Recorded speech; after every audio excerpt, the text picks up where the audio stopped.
Hi. I had a friend recently ask me to post a solution to Rubik's Cube on YouTube for her son, Tyler, who's 12, so this is for you, Tyler. I have 4 cubes. I have the 2 by 2 by 2, the 3 cubed, which is the first one that came out in 1981, the 4 cubed, and then finally the monster 5 by 5 by 5, which I had solved, but kid came over, a friend, and messed up my cube, and it was just now that I realized that the solution I worked out last year and I haven't looked at since, I don't know where I put it, so I'm going to have to solve that one again for you and show you it solved later. I'll post solutions to all of these cubes, but right now I'm just going to tell you about this one, the 3 by 3 by 3. Let's see. One thing that's worth noting on the odd numbered cubes like the 3 and the 5 is that the centerpieces never move relative to each other. So in this cube, red is always opposite orange, blue is always opposite green, and white is always opposite yellow, and always in the same relative orientation. So when you mess it up, you're only messing up the edges and the corners. The way you want to think about it when you solve the cube is that it's a 3-dimensional object, so you want to honor that and solve it 3-dimensionally. So you'll work your way down. You'll pick the top. I'm going to choose white. Solve it and honor the edges. Then move down to the middle row and then do the final row, the bottom. Alright, so when you mess it up, you're never messing up the centers. You're only messing up the edges and the corners. And apparently, for the 3 by 3, you can work it out mathematically. The farthest you can get from the solved state is just 17 moves. And the solution I'm not going to show you is not nearly as clever as that. I don't know if there are people who can just look at it and do it that way. It seems like it because the world record is something like 11, 12 seconds. It's amazing. This is going to take about 5 minutes, and it's going to take maybe twice that because I'll be talking while I do it. So you don't have to solve the top this way, but what I'm going to do is I'm going to solve this cross of the edges first, and then do the corners. And so getting the edges is really trivial.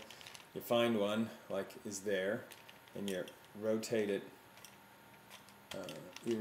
up so it's sitting next to the centerpiece, and then you twist until it matches the face that it's on, and you keep it that way so that when you put the next one in place, like I just did the green one, that it lines up with its centerpiece, and you continue. So this is really trivial.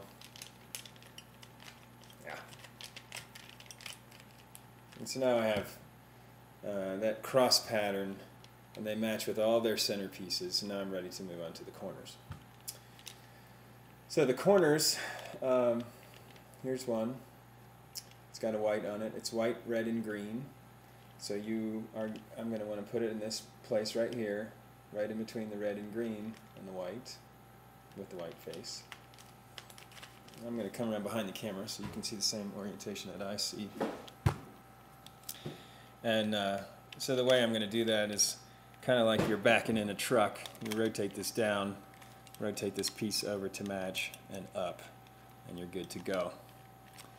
So we'll do that again with the orange and blue, and again.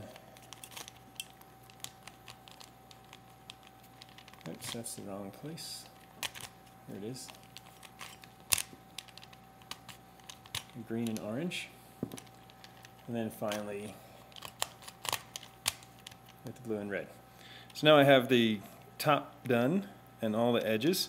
So now I move on to doing the center row, and it just means 4 pieces, these center edge pieces. And I got one for free, you can see. So the way I do that is I look for a piece that's going to go up in this middle row that's on the bottom layer. So here's one, it's red and green. And what I'm going to do is I'm going to get the one on the bottom to be opposite its face. So there it is. And then I rotate that face color, green. Those 3 moves now lines these 2 pieces up that I'm now going to rotate into the top. So I pull them up to the top, grab it with that side, and then back down, then I've got that centerpiece that I want. So now I'm in a spot where all the ones in the bottom have yellow. So the remaining pieces, this one and this one, I have to pull one down. So I'm going to put one of the bottom pieces up there just to give me access to it. Now here I have red and blue. I get it opposite the blue. Rotate the blue like that. Pull it up. Now I have that one in place. And now I have green and orange. I do the same move, and you'll notice that I have left-handed and right-handed versions of each of these moves, and I use whichever I need. So now I've got the top and the middle. I move down to the bottom. You might think you're 2/3 of the way done, but you're not, because the moves get really complicated towards the bottom. And when I do the bottom, I'm going to get the cross first and then the corners. And you can see I have none of the cross pieces showing me yellow. So I'm going to have to do this move. I'm going to show you several times. Okay, so there's a stripe. I go across the stripe, and I will get an L shape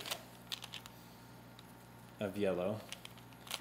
One more time, and I'll have my cross, which may or may not be in the same right orientation, and it's not. I've got orange and blue correct, but red and green need to be flipped, and I can do that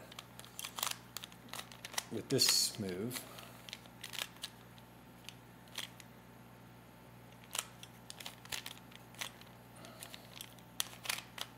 Okay, so now I've got my cross in the bottom and all their edges right. So now I move on to the corners.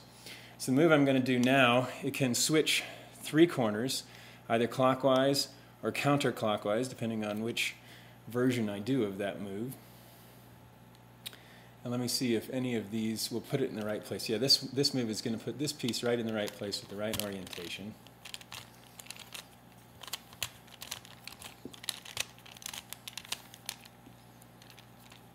And I got lucky. I got 2 for the price of 1. To get the last 2, I can tell from the fact that the green is facing out that I have to redefine what's the bottom. The bottom is now going to be green and the top blue. And I have to do that move twice, once left-handed, and then immediately right-handed.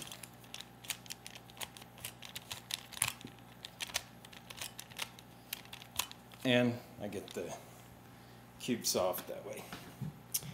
Okay, so sometimes it ends up more complicated or less complicated depending on how lucky you get with the orientation of the pieces. You can see that one's solved, and now I will post a solution to some of the other cubes. So there you go, Tyler.